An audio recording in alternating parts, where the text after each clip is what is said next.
No programa de hoje, nosso assunto é a violência política contra as mulheres. Os 5 anos do assassinato da vereadora do Rio, Marielle Franco, e de seu motorista Anderson Gomes, completados nessa semana, sem esclarecimentos e punições, reacendem a discussão sobre barreiras e ameaças à atuação política feminina. De que forma esses entraves se manifestam? Como a crescente participação política das mulheres contribui para mudar parâmetros na sociedade? Eu converso com Clara Maria de Oliveira Araújo, professora do Departamento de Sociologia da Universidade do Estado do Rio de Janeiro e integrante do Observatório Nacional da Mulher na Política da Câmara dos Deputados. Muito bem-vinda ao Mundo Político, Clara. É um prazer recebê-la. Obrigada, Marco. Obrigada pelo convite da TV Assembleia. É um prazer também falar com vocês, embora o tema seja espinhoso, né? E o que a gente vai falar não seja nada prazeroso, mas é um prazer poder falar aqui com você da TV e também com o público. Tema espinhoso, mas muito necessário, né, Clara? Infelizmente. A semana tem sido marcada por diversas manifestações em todo o país, né, em alusão aos 5 anos do assassinato de Marielle Anderson. Qual o peso desse triste episódio, né, no histórico de lutas políticas das mulheres no Brasil e por que é importante que ele continue em foco? O peso é total, né? O peso é total pelo simbolismo, pela gravidade do acontecimento e porque 5 anos passados nós temos até hoje a pergunta, né, que não quer calar e que não cala: quem mandou matar a Marielle? O crime ele tem várias facetas, né? Mas o fato de ter sido dirigido, né, a uma mulher negra, né, de origem, de comunidade, né, com sua sexualidade, digamos assim, considerada fora do que se espera, né, a partir de preconceitos, tudo isso faz com que esse crime seja ainda mais gritante, né, mais chocante. E 5 anos passados, tendo tido a identificação dos executores, né, nós não temos até agora nenhum tipo de resposta. Muito grave o que vem acontecendo. Em pouco mais de 1 ano de mandato, né, como vereadora, Marielle tinha apresentado, Clara, mais de uma dezena de projetos de lei, né, grande parte com foco nos moradores das comunidades cariocas. Né, e ali naquele crime, né, não houve nenhum roubo. Então isso é um indício, né, de que realmente a motivação foi totalmente política. Que interesses regionais Marielle contrariava?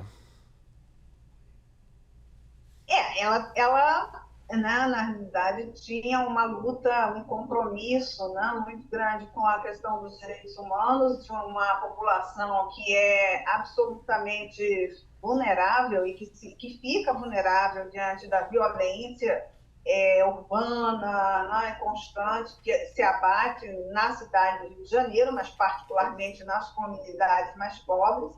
Esse era um compromisso muito forte dela, um compromisso também com o combate a milícias, né?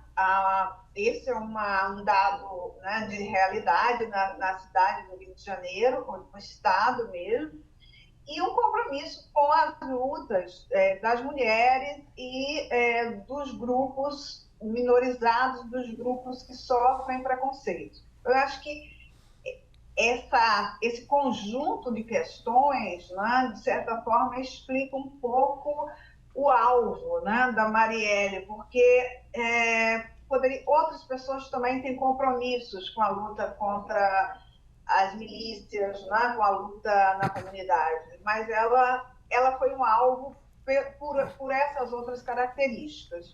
O caso Marielle foi marcado ainda, Clara, por uma posterior ação orquestrada ali de difamação do legado dela por meio de posts em redes sociais, muito uso de fake news. né, qual o tamanho, né, os impactos dessa violência continuada que Marielle sofreu, né, para a sua família? É muito grande. Na verdade, a morte da Marielle, pela natureza tão chocante que foi, ela se tornou, de fato, uma questão internacional, né? Ela se tornou um símbolo de resistência, um símbolo de luta contra a impunidade e um símbolo do direito da voz, né, das mulheres, de grupos que são discriminados poderem falar. Se tornou realmente, né, eu acho que os mandantes talvez não tivessem ideia desse simbolismo, né, e ao mesmo tempo da reação, né, social que ocorreu. Então, eu acho que a gente tem aí uma questão que a reação a isso, né, não é uma reação específica a esse caso, é uma reação dentro do que a gente tem hoje nessa conjuntura, que é de tentar atacar, né? Fake news é um instrumento hoje muito usado, né? Então, na medida em que não se pôde, né, e não se consegue atacar essa imagem e esse símbolo que se construiu a partir dessa morte, infelizmente, né, o recurso normal, digamos assim, de uma série de grupos conservadores é mesmo partir para fake news. A minha impressão é que isso não se consolidou. Né? Acho que a família tem tido um papel, desde o primeiro momento, né? A ação da família foi muito importante para esse caso não morrer, a ação da própria irmã, da Marielle, e tornar esse caso símbolo e ao mesmo tempo, combater essas fake news. Eu tenho a impressão que, na sociedade, essas tentativas têm sido derrotadas, né? De descaracterizar, de desmoralizar essa imagem. O que não é nada novo em relação ao perfil da Marielle ou das mulheres, né? Mas eu acho que não tem sido uma tentativa vitoriosa, e ainda bem. Claro, você citou, né, a Aniele Franco, a nomeação da professora e ativista, né, como ministra da Igualdade Racial é, em alguma medida, uma reparação histórica? Sim, é provável que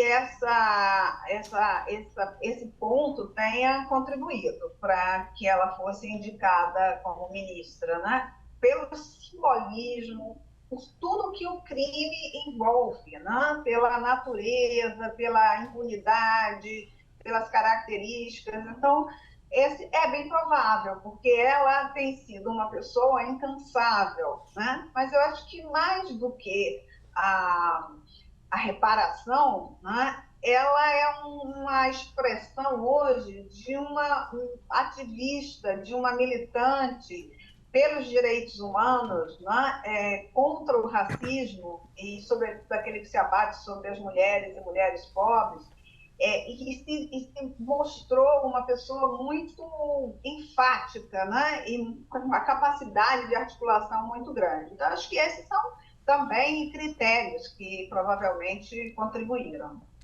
Para a gente falar sobre violência política, é importante conceituar, né, como ela se define e se manifesta em diversos tipos. Olha, a violência política, no caso contra as mulheres, né, no Brasil, ela foi tipificada recentemente, 2021, pela Lei 14.192, né, mas ela já era um tema da ONU, né, de várias organizações latino-americanas, e um debate que começou e se intensificou, sobretudo nessa década passada, a partir de alguns casos muito simbólicos ocorridos na América Latina e, no caso do Brasil, nós tivemos duas experiências, né? A forma como a presidente Dilma foi tratada durante o seu processo de impeachment, que sem dúvida, né, envolveu não só uma violência, mas uma violência de gênero, né, uma violência política de gênero, e o caso da vereadora Marielle. A ideia, né, que começou a se formar sobre a necessidade de definir, conceituar e tipificar, ela tem a ver com a característica, muitas vezes, nós temos crimes chocantes, que são alguns desses, onde a morte, né, ou o ataque direto ocorre, mas também nós temos muitos crimes ou manifestações de violências que se dão em relação a tentativa de desmoralização por ser mulher, a tentativa de ferir a vida, né? A história, a honra da pessoa, a ameaças sutis, não só as ameaças explícitas. Então, a violência de gênero, em geral, a gente pode dizer que ela é considerada, a partir de toda e qualquer tentativa, eu estou falando em termos gerais, porque a tipificação é bem mais concreta e mais precisa,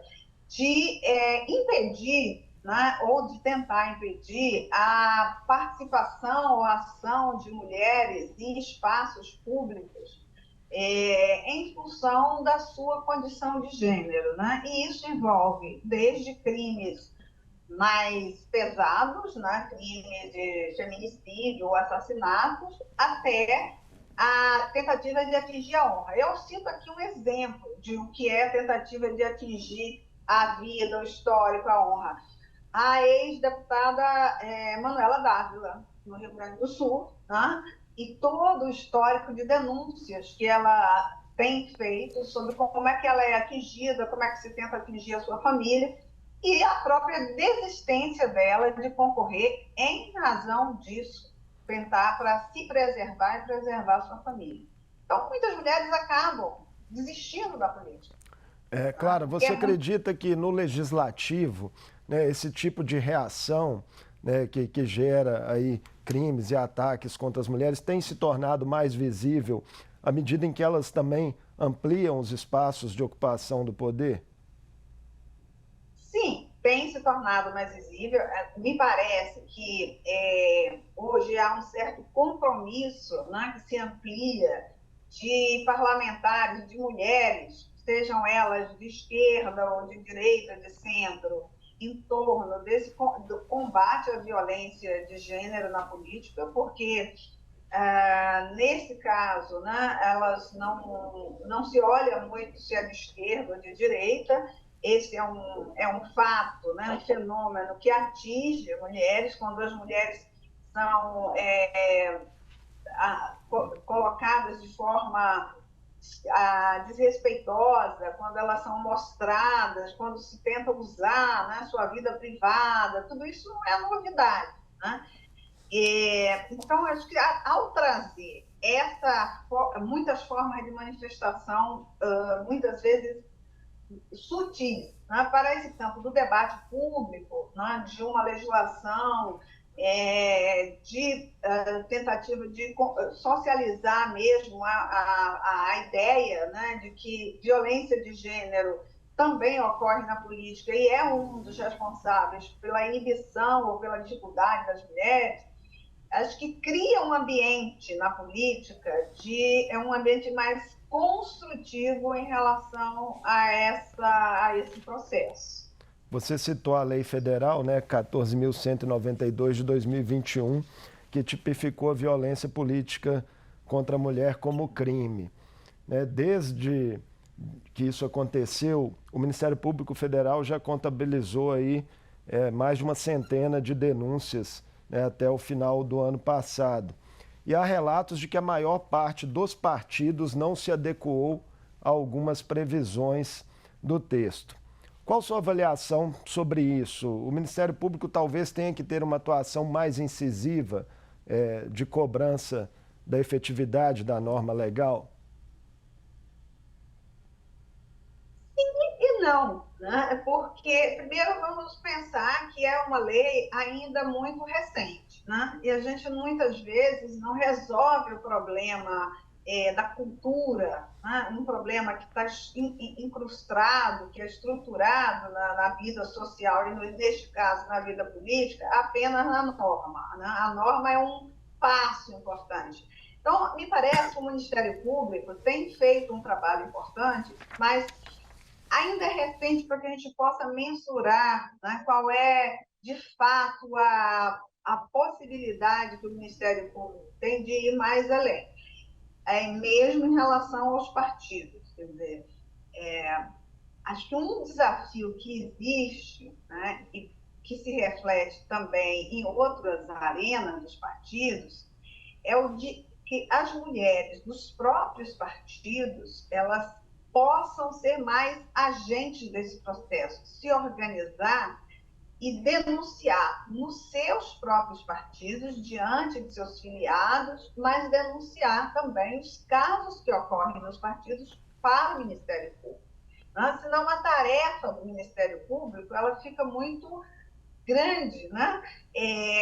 Sim, o Ministério Público deve fiscalizar os partidos, mas as denúncias necessitam sair também de dentro dos partidos, das mulheres que sofrem, mas também das organizações de mulheres dentro dos partidos, das secretarias de mulheres e assim por diante.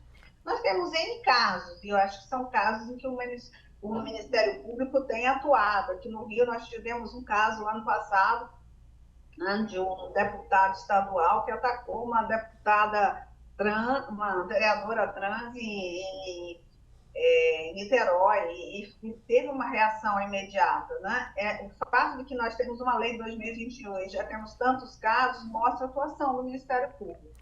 Agora, nós continuamos tendo formas públicas, como infelizmente nós tivemos recentemente de um deputado de Minas Gerais, né, no plenário da Câmara, que são também ataques de gênero, né? Mas, sobretudo, o que nós temos são formas também sutis que estão dentro das práticas partidárias. E muitas vezes as mulheres acabam até desistindo antes mesmo que ocorra algum tipo de ação mais direta. Então, acho que o papel do Ministério Público é muito importante, mas me parece que o papel das organizações de mulheres dentro dos partidos, ou das próprias mulheres, é fundamental. A experiência mostra também, infelizmente, que muitas vezes as mulheres são atacadas, mulheres de outros partidos, e que muitas vezes a resposta não vem pelo fato de serem de outro partido, de serem, né, de lados muito opostos. Isso é lamentável. Um exemplo que talvez ilustre um pouco dessa sua reflexão, aqui mesmo na Assembleia está em discussão uma lei sobre violência política de gênero, que acabou recebendo uma emenda ali de parlamentares de perfil mais conservador, que inviabilizou sua aprovação no plenário e fez ela voltar à discussão nas comissões. Essa emenda foi assinada, inclusive, por 4 deputadas mulheres, né? Então, são resistências que realmente ainda precisam ser trabalhadas. Sim, você deu um exemplo, eu não estava informada sobre esse caso específico, né? Mas você deu um exemplo preciso, né? Ou seja, quando as mulheres não se unem, né, e atacam, né, ou tomam iniciativa contrárias a esse tipo de medida, né, isso demonstra não só o que ainda resta de trabalho de sensibilização, né, de informação a ser feito, mas também o nível de machismo, de conservadorismo, de reação que nós ainda temos na sociedade. Enquanto as mulheres não tiverem uma ação mais unida, isso vai continuar. Eu vejo a violência política como também uma reação, né, conservadora pela entrada das mulheres na política. Só para contextualizar, Clara, a resistência desses deputados que apresentaram a emenda, eles consideraram as definições de violência política de gênero do texto muito abstratas. Foi esse o motivo alegado, enfim, e que aí, em tese, daria espaço, na visão deles, para eventuais abusos. Esse é um desafio. Eu acho que nós temos que sempre discutir e tentar tornar as leis, ao mesmo tempo que abrangentes o suficiente, né, para que elas possam abarcar casos que muitas vezes não são percebidos e não são vistos, temos que também torná-las mais precisas. Eu acho que é um desafio que pode ser debatido, que pode ser discutido. Agora, existem vários estudos, comprovações, não só no Brasil, mas internacionalmente, através da ONU, da própria OEA e de vários outros institutos ou instituições da América Latina e no mundo, sobre a forma da violência política se manifestar, né? E essa forma, ela é mais, a forma mais extrema, ela é mais rara, né? E ainda bem que ela é mais rara. Mas quando, num partido, uma mulher é objeto ou é vítima de ataques pelo fato de ser mulher, de descaracterização de suas práticas ou outros acontecimentos, isso é uma forma de violência. Sim, vamos enfrentar, como enfrentamos em outras situações, uma necessidade de, antes de condenar, precisar mais do evento, a ocorrência, né? Mas se não for feito dessa forma, só vão ser tipificados os casos extremos, os casos em que, como ocorreram, os casos em que são visíveis, como, por exemplo, uma deputada ter o seu seio apalpado, de certa forma, né? Ou o caso de um assassinato, ou um caso de, como no Maranhão, se eu não me engano, né? do seu colega retirar o microfone da sua mão, né? Enfim. Mas quando muitas vezes, como há, né, um deputado ou um vereador, um parlamentar qualquer, de certa forma insinua, né, que essas mulheres não sabem o que fazer, ou não se, os partidos não abrem espaços, é necessário que a gente também reflita sobre o que é. Nós temos um conceito de violência de gênero fora da política, né? Que ele envolve a violência física, sexual, psicológica, moral. Né? Então, se isso é uma coisa que é reconhecida na ONU, é reconhecida nas instituições, esse conceito mais amplo, por que quando a gente vai para a política, nós precisamos de casos gritantes para serem tipificados como de violência política? Né? A instituição de canais específicos para denúncia e apuração de casos de violência política, né, contra as mulheres é importante nas casas legislativas, em demais espaços de poder, para tentar mudar essa cultura? Sim. Eu acho que as casas legislativas, que têm, inclusive, um poder hoje através das televisões, né, de recursos informativos, têm recursos econômicos e alcançam uma parcela do público, têm um papel muito importante, junto com as políticas públicas do Executivo. Porque eu tenho uma visão de que, se por um lado nós realmente, né, avançamos e precisamos avançar em legislação, em norma, em mecanismos que tornem visíveis normativamente, né, esses crimes ou essas punições, a questão central é nós realmente mudarmos uma mentalidade, uma cultura que está muito incrustada, uma cultura que se mostra e se revela no Brasil, infelizmente, das mais conservadoras, né, e preconceituosas em relação a mulheres, negros, pessoas trans. E isso só pode ser feito, na minha visão, de forma mais satisfatória, através da sensibilização, da informação, né, da mudança de mentalidade. A punição ela deve vir como um recurso adicional, mas, sem dúvida, né, sem essa infraestrutura, sem esse debate, a gente não consegue a combater e mudar essa atitude que nós Cotas de temos hoje. vagas para mulheres em parlamentos, por exemplo, é algo que pode vir a ser considerado nos próximos anos?